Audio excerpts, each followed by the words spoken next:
என் பெயர் ரமேஷ். வயது 27. நான் தூத்துக்குடி மாவட்டத்தின் ஒரு சிறிய கிராமத்தில் வசித்து வருகிறேன். படிப்பு முடிந்தும் வேலை கிடைக்காததால் ஊரிலேயே எனக்கு கிடைத்த சிறு வேலைகளை செய்து வருகிறேன். எங்கள் வீட்டிற்கு அருகில் ஒரு காலி இடம் இருந்தது. 5 வருடங்களுக்கு முன்பு ஒருவர் அந்த இடத்தை வாங்கி திருமணம் செய்து கொண்டு அங்கு குடியேறினார். அவர்களுக்கும் எங்களுக்கும் தொலைதூர உறவு உண்டு. எனக்கு அவர்கள் சித்தி, சித்தப்பா முறையாகும். எங்கள் ஊரில் நாங்கள் 2 குடும்பங்கள் மட்டுமே தனித்து வாழ்கிறோம். மற்றவர்கள் அனைவரும் வேறு பகுதிகளில் குடியேறிவிட்டனர். எனவே நாங்கள் 2 குடும்பங்களும் ஒன்றாக சேர்ந்து பேசி பழகி வந்தோம். அந்த சித்தியின் பெயர் சித்ரா. அவர் பார்க்க மிகவும் அழகாக இருப்பார். மாநிறம் கொழு கொழுவென்று பலாப்பழம் போன்ற உடலமைப்பு. ஆனால் அவர்களுக்கு இன்னும் குழந்தை பிறக்கவில்லை. திருமணமாகி 5 ஆண்டுகள் ஆகியும் குழந்தை இல்லாத குறை அவர்களை வாட்டியது. அவர்களுக்கு கடன் சுமையும் அதிகமாகியிருந்தது. இதனால் சித்தப்பா வெளிநாட்டில் வேலை தேடி செல்ல வேண்டிய சூழல் ஏற்பட்டது. அவர் கிளம்பும் முன் என்னை அழைத்து, ரமேஷ், சித்ராவை நீ கவனித்துக் கொள்ள வேண்டும். அவளுக்கு ஏதாவது தேவைப்பட்டால் வாங்கிக் கொடு. எங்காவது செல்ல வேண்டுமென்றால் நீ உடன் சென்று பத்திரமாக அழைத்து வா என்று பொறுப்பு ஒப்படைத்தார். நான் சரி என்று ஒப்புக்கொண்டேன். சித்தப்பா வெளிநாடு சென்ற பிறகு என் வீட்டில் உள்ள அனைவரும் வேலைக்கு சென்று விடுவார்கள். நான் வேலையில்லாத காரணத்தால் வீட்டிலேயே இருப்பேன். சித்ராவும் வீட்டில் தனியாக இருப்பார். எனவே நாங்கள் இருவரும் ஒன்றாக சேர்ந்து டிவி பார்ப்போம், மொபைலில் வீடியோக்கள் பார்ப்போம், நிறைய பேசுவோம். நாளாக ஆக எங்களுக்கிடையே ஒரு நெருங்கிய பந்தம் ஏற்பட்டது. அவரோடு பேசுவதும் சிரிப்பதும் அவர் செய்யும் உணவுகளை சாப்பிடுவதும் என் தினசரி வழக்கமாக மாறியது. அவர் என்னை ஒரு குழந்தை போல் பார்த்து கொண்டார். நானும் அவரை மதிப்புடன் நடத்தினேன். ஆனால் ஒரு நாள் நடந்த சம்பவம் எங்கள் இருவரின் வாழ்க்கையையும் மாற்றி போடப் போகிறது என்பதை அப்போது நான் உணரவில்லை. அன்று மதியம் நான் அவர் வீட்டிற்கு சென்றேன். வீட்டில் யாரும் இல்லை. சரி, சிறுநீர் கழித்து விட்டு செல்லலாம் என்று நினைத்து குளியலறையின் கதவை திறந்தேன். அப்போதான் சித்ரா சித்தி குளித்து கொண்டிருந்தார். அந்த காட்சியை பார்த்ததும் எனக்கு ஒன்றுமே புரியவில்லை. நான் இதுவரை இப்படி ஒரு காட்சியை பார்த்ததே இல்லை. அதிர்ச்சியில் உறைந்து போய் நின்றேன். அவரும் என்னை பார்த்து திகைத்துப் போனார். சில நொடிகள் பரஸ்பர மௌனம். பின்னர் எதிர்பாராத விதமாக அவர் சொன்னார், ரமேஷ், இங்கே வா, ஒரு உதவி செய். இந்த சோப்பை என் முதுகில் போட்டுவிடு, கைகள் வலிக்கின்றன. அந்த வார்த்தைகள் என் உடலை சிலிர்க்க வைத்தன. கலக்கமும் பதற்றமும் ஒருங்கிணைந்தன. ஆனாலும் என்னால் மறுக்க முடியவில்லை. சரி சித்தி என்று சொல்லி நடுங்கும் கைகளுடன் அந்த சோப்பை அவர் முதுகில் பூசினேன். அந்த நொடி என் உள்ளத்தில் ஒரு புதிய உணர்வு உதித்தது. இது கனவா, நிஜமா? அதற்கு முன் வரை அவர் மீது எந்த மாதிரியான உணர்ச்சியும் இல்லை. ஆனால் அந்த ஒரு நொடி எல்லாவற்றையும் மாற்றி போட்டது. மனதில் ஆனந்தமும் பயமும் ஒன்று சேர்ந்தன. உடனே வெளியே வந்து விட்டேன். அதற்கு பிறகு என்னால் அவரை அதே மாதிரி பார்க்க முடியவில்லை. மனம் முழுக்க அவரது உருவமே நிறைந்தது. இது தப்பா, சரியா? எனக்கு புரியவில்லை. ஆனால் மறுநாளே மீண்டும் அவர் வீட்டிற்கு சென்றேன். அன்று முதல் எங்கள் உறவில் ஒரு மாற்றம் ஏற்படும் என்பதை அறியாமல். இந்த சம்பவத்திற்கு பிறகு நான் வழக்கத்தை விட முன்னதாகவே அவர் வீட்டிற்கு செல்ல ஆரம்பித்தேன். ஒரு நாள் நான் சென்றபோது சித்ரா சித்தி மொபைலில் குழந்தைகளின் புகைப்படங்களை பார்த்து கொண்டிருந்தார். அவர் கண்களில் கலக்கம் இருந்தது. என்ன சித்தி, ஏன் இப்படி இருக்கீங்க என்று கேட்டேன். தம்பி, எனக்கு குழந்தைகள் என்றால் மிகவும் பிடிக்கும். ஆனால் அந்த பாக்கியம் எனக்கு இல்லையே என்று வருத்தத்துடன் சொன்னார். நான் அவரை தேற்ற முயன்றேன். ஆனால் அந்த சமயத்தில் நான் சொன்ன சில வார்த்தைகள் அவரை வேறு விதமாக சிந்திக்க வைத்தன.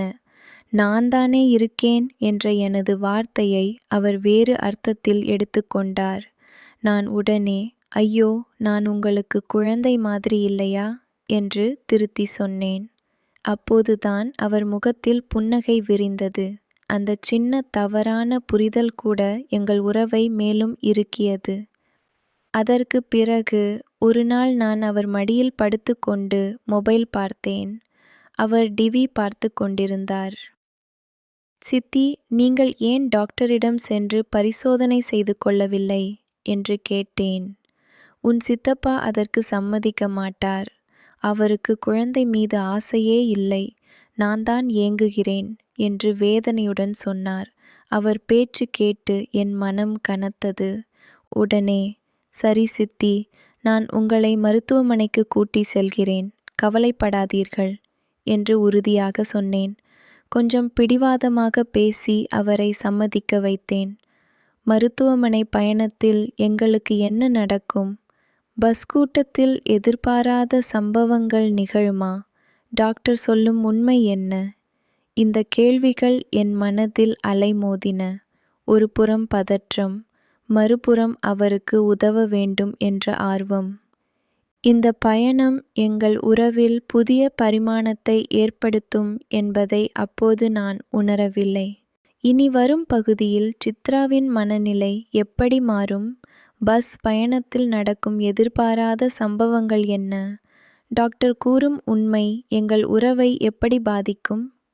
அடுத்த பகுதியில் காண்போம். நாங்கள் மருத்துவமனைக்கு பஸ்ஸில் பயணம் செய்ய வேண்டியிருந்தது. அன்று பஸ்ஸில் மிகுந்த கூட்டம். ஆட்கள் நெரிசலில் தள்ளாடிக்கொண்டு நின்றோம். சித்ரா சித்தி கதவுக்கு அருகில் நின்றார்.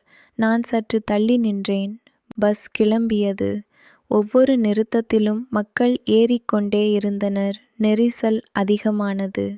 ஒரு கட்டத்தில் கூட்டம் என்னை தள்ளி அவர் பக்கமே கொண்டு சென்று நிறுத்தியது. அந்த நெருக்கத்தில் எங்களுக்குள் சுவாசிக்க கூட இடமில்லை. சித்தி என்னை விலக்க முயன்றார். ஆனால் முடியவில்லை. நானும் முடிந்தவரை ஒதுங்க முயன்றேன். இருந்தாலும் பஸ் மேலும் மக்கள் ஏறியதால் இன்னும் நெரிசல் அதிகமானது.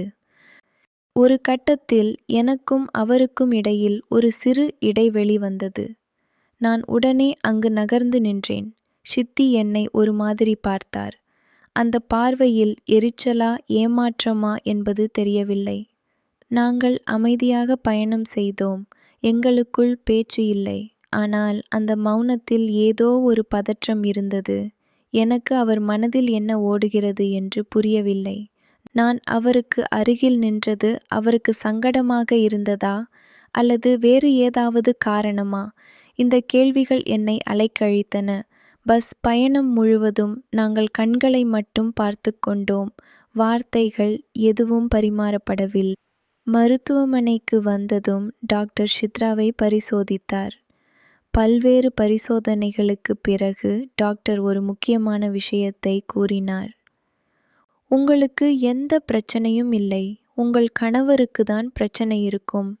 அதனால்தான் இன்னும் குழந்தை பிறக்கவில்லை என்றார் டாக்டர். இதை கேட்டதும் சித்ராவின் முகத்தில் ஒரு பிரகாசம் விரிந்தது. பல வருடங்களாக அவர் மனதில் இருந்த பாரம் இறங்கியது போல் இருந்தது. அப்படியா டாக்டர், எனக்கு ஒரு பிரச்சனையும் இல்லையா என்று உற்சாகத்துடன் கேட்டார். டாக்டர் ஆம் என்று உறுதி கூறவே அவர் மகிழ்ச்சியில் துள்ளினார். நானும் அவரை பார்த்து சிரித்தேன். அவர் மகிழ்ச்சி எனக்கும் பரவியது. மருத்துவமனையிலிருந்து வெளியே வந்ததும் சித்தி என்னை பார்த்து சிரித்தார். ரொம்ப நன்றி தம்பி. நீ இல்லாட்டி நான் எப்போதுமே இங்கு வந்திருக்க மாட்டேன் என்று நன்றி கூறினார். நாங்கள் மீண்டும் பஸ் ஏறினோம். இப்போதும் பஸ்ஸில் கூட்டமாகவே இருந்தது. ஆனால் இந்த முறை நான் வேண்டுமென்றே ஒதுங்கி நின்றேன். ஆனால் சித்தி வேண்டுமென்றே அருகில் வந்து நின்றார். பஸ் செல்ல செல்ல அந்த நெருக்கலில் அவர் உடல் என்னை சற்று தொட்டுக்கொண்டே இருந்தது. எனக்கு தலை சுற்றுவது போல் இருந்தது. அவரே இப்படி செய்ததா? இல்லை, நெருக்கலின் விளைவா? எனக்கு புரியவில்லை. அந்த தொடுகை என் உடல் முழுவதும் ஒரு புதிய அலைகளை ஏற்படுத்தியது. நான் கட்டுப்பாட்டை இழக்கும் நிலையில் இருந்தேன். வீட்டிற்கு திரும்பிய பின் நான் நினைத்தேன் இனி எல்லாம் சரியாக போய்விடும் என்று. ஆனால் சித்ராவின் நடத்தையில் ஒரு மாற்றம் தெரிந்தது. அவர் ஏதோ ஒரு முடிவுக்கு வந்துவிட்டார் போல் இருந்தது. நான் அவர் வீட்டில் உட்கார்ந்ததும், ரமேஷ், இங்கே வா என்று கம்பீரமான குரலில் அழைத்தார். நான் சென்றேன். அவர் புன்னகையுடன் உள்ளே சென்று 2 பெரிய மாம்பழங்களை எடுத்து வந்தார். அந்த பழங்கள் அழகான பச்சை நிறத்தில் இருந்தன. அதன் மேல் ஒரு துணியை போட்டு மறைத்து வைத்திருந்தார். இதை பார்த்தாயா என்று கேட்டு அந்த துணியை தூக்கி போட்டார். காத்தாடியில் அந்த மாம்பழங்களை கட்டிவிட்டார். வெயிலில் மாம்பழம் சூடாகி இருக்கும், காத்தாடியில் கட்டினால் சரியாக பழுக்கும் என்று சொன்னார். எனக்கு அப்போதே புரிந்தது அவர் ஏதோ ஒரு திட்டத்துடன் இருப்பதாக.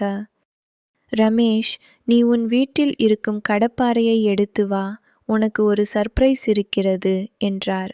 நானும் சென்று கடப்பாரை எடுத்து வந்தேன். வா, வீட்டின் பின்னால் என்று அழைத்துச் சென்றார். அவர் வீட்டை சுற்றி உயரமான சுவர் இருந்தது. யாருக்கும் உள்ளே என்ன நடக்கிறது என்று தெரியாது. நாங்கள் அங்கு சென்றோம். இங்கே கொஞ்சம் தோண்டு என்று ஒரு இடத்தை காட்டினார். நான் கடப்பாரையால் தோண்ட ஆரம்பித்தேன். சிறிது தோண்டியதும் ஏதோ கிடந்தது. இன்னும் ஆழமாக தோண்டினேன். ஒரு சிறிய மண்பானை கிடைத்தது. அதன் உள்ளே என்ன இருக்கும் என்ற ஆவலில் பானையை திறந்தேன். அதன் உள்ளே கருப்பு நிறத்தில் ஒரு கஞ்சி போன்ற திரவம் இருந்தது. இதுதான் சுண்டை கஞ்சி, மிகவும் சிறப்பானது என்று சித்தி சொன்னார். இதை நீ குடிக்க வேண்டும் என்று என்னிடம் கொடுத்தார். எனக்கு சிறிது தயக்கம். இல்லை சித்தி, முதலில் நீங்கள் குடியுங்கள் என்றேன். அவர் சிரித்து சிறிது குடித்தார். பின்னர் என்னிடம் கொடுத்தார். நானும் சிறிது குடித்தேன். அந்த கஞ்சியில் கசப்பு, துவர்ப்பு, இனிப்பு எல்லா சுவையும் ஒன்றாக இருந்தது.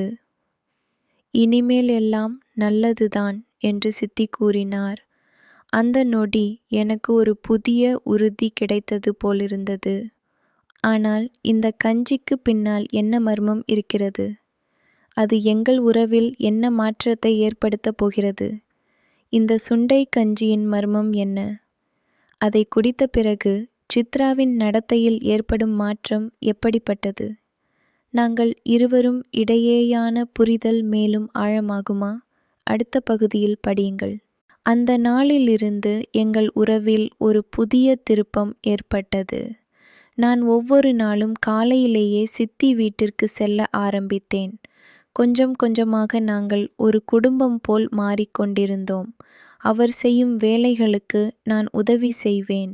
வீட்டில் சுண்ணாம்பு அடிப்பது, வெளியே தண்ணீர் தொட்டியை சுத்தம் செய்வது, குழாய்களை சரி செய்வது, இப்படி ஒவ்வொரு வேலையும் சேர்ந்தே செய்வோம்.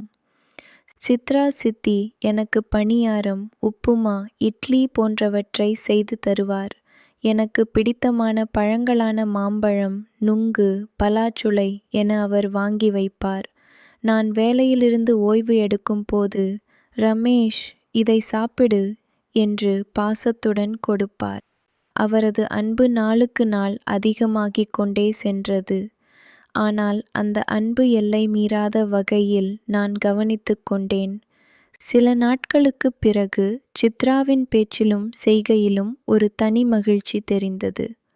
ஒரு நாள் அவர் சொன்னார், ரமேஷ், உன்னை மாதிரி ஒரு பையனை நான் பெற்றிருக்க வேண்டும் என்று எவ்வளவு நாட்களாக ஆசைப்பட்டேன் தெரியுமா? இப்போது எனக்கு என் கனவு நனவானது போல் இருக்கிறது. இதை கேட்டதும் எனக்கு சந்தோஷமாக இருந்தது. சித்தி, நான் உங்களை எப்போதும் கவனித்துக் கொள்கிறேன். நீங்கள் கவலைப்பட வேண்டாம் என்று பதில் சொன்னேன். அவர் சிரித்து என் தலையில் கை வைத்தார். அந்த தொடுதல் எனக்கு ஒரு அமைதியை தந்தது. ஆனால் அந்த அமைதியின் மறுபக்கத்தில் ஏதோ ஒரு புயல் உருவாகுவதாக உணர்ந்தேன். எங்கள் கிராமத்து மக்களுக்கு எங்களை பற்றி தெரியும். நாங்கள் அத்தை மருமகன் உறவில் இருப்பதாக அவர்கள் நினைத்துக் கொள்வார்கள். ஆனால் அவர்கள் கண்களுக்கு புலப்படாதது எங்கள் மனதில் நடப்பதை அவர்களால் அறிய முடியுமா? நானும் சித்தியும் ஒரே வீட்டில் அதிக நேரம் தனியாக இருந்தோம். எங்கள் பாசம் எல்லை மீறாமல் இருந்தது. இருந்தாலும் எல்லை கொஞ்சம் கொஞ்சமாக நகர்ந்து கொண்டிருந்தது. நான் அவரை பார்க்கும் பார்வையிலும் அவர் என்னை பார்க்கும் பார்வையிலும் ஒரு மாற்றம். அது என்னவென்று என்னால் வரையறுக்க முடியவில்லை. ஆனால் அது ஏதோ ஒரு புதிய உணர்வு. காலம் செல்ல செல்ல எங்கள் உறவு இன்னும் ஆழமாகிக் கொண்டே சென்றது. இப்படியே எங்கள் நாட்கள் இனிமையாக சென்று கொண்டிருந்தன. வெயில் காலம், மழைக்காலம், திருவிழாக்கள், கொண்டாட்டங்கள் அனைத்தையும் ஒன்றாக கொண்டாடினோம். சித்தியின் பாசம் என்னை முழுமையாக மாற்றியிருந்தது. முன்பெல்லாம் வேலையில்லாமல் சோம்பேறியாக இருந்த நான், இப்போது ஒவ்வொரு நாளும் ஏதாவது வேலை செய்து கொண்டே இருப்பேன். அவருக்கு உதவுவதிலேயே எனக்கு ஒரு சந்தோஷம். ஒரு நாள் சித்தி சொன்னார், ரமேஷ், உன்னால் நான் மறுபடியும் வாழ்க்கையை புரிந்து கொண்டேன். நீ வந்த புதிதில் இருந்த என் மனதின் பாரம் எல்லாம் இப்போது குறைந்து விட்டது. அவர் பேச்சில் நிஜமான நன்றி இருந்தது. நான் சொன்னேன், சித்தி, நீங்கள் இருக்கும் வரை எனக்கு எந்த குறையும் இல்லை. நீங்கள்தான் எனக்கு வழிகாட்டி. அவர் கண்கள் கலங்கியது.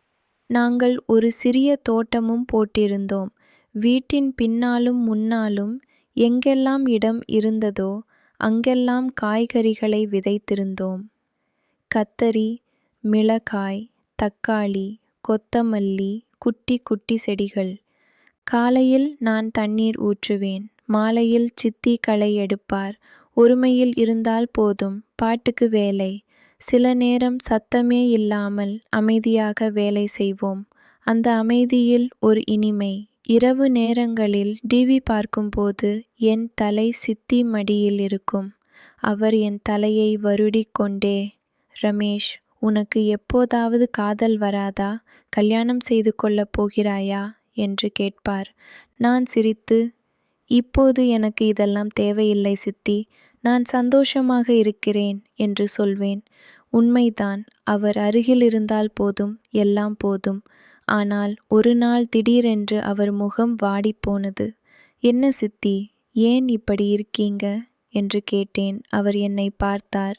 அந்த பார்வையில் ஏதோ சொல்லாமல் சொல்லும் ஒரு துடிப்பு இருந்தது. ரமேஷ், உன் சித்தப்பா வருவதாக சொல்லியிருக்கிறார் என்றார். இதை கேட்டதும் எனக்கு எதையோ இழந்தது போலிருந்தது. எங்கள் அந்த பத்திரமான உலகில் ஒரு புயல் வீசப் போகிறது. சித்தப்பா திரும்பி வந்ததும் என்ன நடக்கும்? எங்கள் உறவை அவர் எப்படி பார்ப்பார்? 3 பேருக்கும் இடையே ஒரு மோதல் உருவாகுமா? அடுத்த பகுதியில் தெரிந்து கொள்ளுங்கள். சித்தப்பா வந்து சேர்ந்தார். பல மாதங்களுக்குப் பிறகு அவரை பார்த்தேன். அவர் முகத்தில் சோர்வும் கண்களில் களைப்பும் தெரிந்தது. வெளிநாட்டு வேலை அவரை மாற்றியிருந்தது. ரமேஷ், எப்படி இருக்கிறாய் என்று கேட்டார். நல்லா இருக்கேன் சித்தப்பா என்று பதில் சொன்னேன். சித்தி அவருக்கு வரவேற்பு கொடுத்தார். ஆனால் அந்த வரவேற்பில் ஒரு பதற்றம் இருந்தது. அவரும் நானும் எங்கள் நட்பை அவரிடம் வெளிப்படையாக சொல்லவில்லை. இருந்தாலும் சித்தப்பா எங்கள் பேச்சிலும் பார்வையிலும் ஏதோ புரிந்து கொண்ட மாதிரி இருந்தார். முதலிரவு சாப்பாடு முடிந்து அனைவரும் பேசிக்கொண்டிருந்தோம். திடீரென்று சித்தப்பா என்னை பார்த்து, ரமேஷ், இத்தனை நாட்களாக உங்களை நம்பித்தான் சித்ராவை பார்த்து கொள்ள சொன்னேன். நீ நன்றாக பார்த்து கொண்டாயா என்று கேட்டார். நான் தலை குனிந்தேன். ஆமாம் சித்தப்பா என்றேன். சித்ராவும் தயக்கத்துடன், ஆமாம், ரமேஷ் ரொம்ப உதவி செய்தார் என்று கூறினார். சில நாட்கள் கழித்து ஒரு மதியம் சித்தப்பா எங்களை அழைத்து ஒரு முக்கியமான விஷயம் சொல்ல வேண்டும் என்றார். சித்ரா, நான் இங்கே நிரந்தரமாகவே இருந்துவிட முடிவு செய்துவிட்டேன். இனி வெளிநாடு தேவையில்லை. நாம் இங்கேயே ஒரு புது வாழ்க்கையை ஆரம்பிக்கலாம் என்று சொன்னார். சித்ராவிற்கு அதிர்ச்சியும் மகிழ்ச்சியும் ஒருங்கிணைந்தன. உண்மையாவா என்று கேட்டார். ஆமாம் என்றார் சித்தப்பா. ஆனால் அந்த தருணத்தில் எனக்கு என்ன செய்வதென்று புரியவில்லை. இத்தனை நாட்கள் நானும் சித்தியும் நட்பாக, அன்பாக, புரிதலுடன் இருந்தோம். இப்போது சித்தப்பா வந்த பிறகு நான் அவர் வீட்டில் என்ன பங்கு? நான் அவர்கள் முன் எப்படி நடந்து கொள்வது? இந்த கேள்விகள் என் மனதில் உறுத்தின. நான் சித்தப்பாவிற்கு என்ன சொல்வது? நானும் இந்த வீட்டின் ஒரு பகுதியாக இருந்தேன். ஆனால் இப்போது நான் ஒரு வெளிநாட்டவனாக மாறிவிட்டேன். சித்ரா என்னை தனியாக அழைத்தார். ரமேஷ், நீ கவலைப்படாதே, எல்லாம் உன்னை மாதிரி தான் இருக்கும். நீ வந்து என்னை பார்க்கலாம் என்று சொன்னார். அவர் சொல்வதை என்னால் நம்ப முடியவில்லை. ஒரு பெண்ணின் கணவன் வந்த பிறகு அவரால் என்னை முன்பு போல் மடியில் படுக்க வைக்க முடியுமா? என்னால் படுக்க முடியுமா? என் மனதில் ஒரு பெரும் போராட்டம். ஒரு பக்கம் அவர் பாசம் என்னை விடாது, மறுபக்கம் சித்தப்பாவின் மனதை புண்படுத்தக் கூடாது. நான் எப்படி நடந்து கொள்வது? என்ன சொல்வது? இந்த சிக்கலில் நான்தானே என்னை இழுத்து விட்டேனோ? மீண்டும் அந்த கேள்வி எழுந்தது. இது காதலா, பாசமா, பழக்கமா? எனக்கு இன்னும் பதில் தெரியவில்லை. ஆனால் ஒரு விஷயம் உறுதி, என் வாழ்க்கை முழுமையாக மாறிப் போய்விட்டது. நாட்கள் செல்ல செல்ல சித்தப்பாவின் வருகையால் ஒரு மாற்றம் ஏற்பட்டது. முதலில் நாங்கள் மூவருமாக சேர்ந்து சாப்பிடுவோம், பேசுவோம். ஆனால் மெல்ல மெல்ல சித்தி என்னை தனியாக அழைக்கும் நேரம் குறைந்தது. எனக்குள் ஒரு வெறுமை உருவானது. நான் அவர் வீட்டிற்கு போகும் பழக்கம் இருந்தது. இப்போது போனாலும் அவர் கணவர் முன்னால் ஒதுங்கித்தான் பேச வேண்டும். அதைவிட சித்தப்பா எனக்கு வேலை தேடித் தருவதாக சொல்லி ஊருக்கு வெளியே வேலைக்கு செல்லும்படி பரிந்துரைக்க ஆரம்பித்தார். ரமேஷ், உனக்கு இங்கே வேலை கிடைக்காது. நான் ஒரு நண்பரிடம் பேசி வைத்திருக்கிறேன். அங்கு ஒரு வாய்ப்பு உள்ளது. சென்று சேர்ந்து கொள் என்றார். எனக்கு ஒரு பக்கம் சந்தோஷமாக இருந்தது, வேலை கிடைக்கிறதே என்று. ஆனால் மறுபக்கம் சித்தியை விட்டு பிரிவதை நினைக்கவே எனக்கு பிடிக்கவில்லை. நான் சித்ராவிடம் பேசினேன். சித்தி, என்னை வேறு ஊருக்கு அனுப்புவதாக சித்தப்பா சொல்கிறார் என்றேன். அவர் கண்கள் கலங்கின. ரமேஷ், நீ போய்விட்டால் எனக்கு யார் இருக்கிறார்கள் என்று கேட்டார். உங்களுக்கு சித்தப்பா இருக்கிறாரே என்று சொன்னேன். அவருக்கு என்னை தவிர வேறு எதுவும் புரிவதில்லை. ஆனால் எனக்கு ஒரு குழந்தை மாதிரி நீ தேவை என்று சொல்லி அவர் அழத் தொடங்கினார். சித்தப்பாவின் முடிவு எங்கள் உறவில் என்ன தாக்கத்தை ஏற்படுத்தும்? நான் வேறு ஊருக்கு செல்ல வேண்டிய கட்டாயம் ஏற்படுமா? சித்ராவின் மனநிலை என்ன? அடுத்த பகுதியில் காண்போம். இரவு நேரம். நான் படுக்கையில் படுத்திருந்தேன். தூக்கம் வரவில்லை. மனதில் சித்தியின் முகமும் அவர் பேசிய வார்த்தைகளும் எங்கள் கடந்த கால நாட்களும் சுழன்று கொண்டிருந்தன. எங்களுக்குள் இருந்த அந்த பாசம், அந்த நெருக்கம், அந்த புரிதல் அனைத்தும் இப்போது வெறும் நினைவுகளாக மாறிவிட்டதா? சித்தப்பா வந்த பிறகு எல்லாம் மாறிவிட்டதா? நான் எங்கே தவறு செய்தேன்? இந்த கேள்விகள் என்னை அலைக்கழித்தன. என் வாழ்க்கையில் இத்தனை நாட்களாக நான் அனுபவித்த சந்தோஷங்கள் அனைத்தும் ஒரு பொய்யான கனவா? சித்ராவின் அன்பு உண்மையானதா? அல்லது எனக்காக அவர் காட்டிய ஒரு பரிதாபமா? இந்த குழப்பங்கள் என் தூக்கத்தை பறித்தன. நான் படுக்கையில் புரண்டு படுத்தேன். மனது ஒரு பக்கமாக இழுத்தது. திடீரென்று யாரோ என் வீட்டின் கதவை தட்டும் சத்தம் கேட்டது. நான் எழுந்து மெதுவாக கதவை திறந்தேன். அங்கே சித்ரா சித்தி நின்று கொண்டிருந்தார். இரவு நேரம், அதுவும் தனியாக என் வீட்டு வாசலில். அவர் கண்கள் சிவந்திருந்தன. முகத்தில் ஒரு வேதனை. ரமேஷ், என்னை உள்ளே விடுவாயா என்று கேட்டார். நான் வழிவிட்டேன். அவர் உள்ளே வந்தார். எனக்கு ஒன்றும் புரியவில்லை. என்ன சித்தி இந்த நேரத்தில் என்று கேட்டேன். அவர் என்னை பார்த்து கண்ணீர் வடித்தார். உன்னை பிரிந்து இருக்க முடியவில்லை. உன் சித்தப்பாவிடம் பேசிக் கொண்டிருந்தேன். அவருக்கு என்னை தவிர வேறு எதுவும் புரியவில்லை. ஆனால் எனக்கு நீ தேவை என்று சொல்லி அவர் அழ ஆரம்பித்தார். அவர் பேசிய வார்த்தைகள் என் இதயத்தை உருக்கின. நான் ஒன்றும் பேசவில்லை. என் மனம் குளமாக கிடந்தது. அவர் முன் நான் என்ன சொல்ல முடியும்? அவர் மனதில் உள்ள வேதனை, தனிமை, ஏக்கம் அனைத்தையும் நான் உணர்ந்தேன். அந்த இரவில் நாங்கள் நெடுநேரம் பேசினோம்.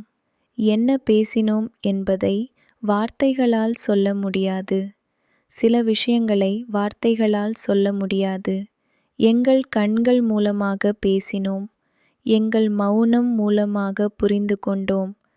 அந்த இரவு எங்கள் இருவரின் வாழ்க்கையிலும் ஒரு மாற்றத்தை ஏற்படுத்தியது.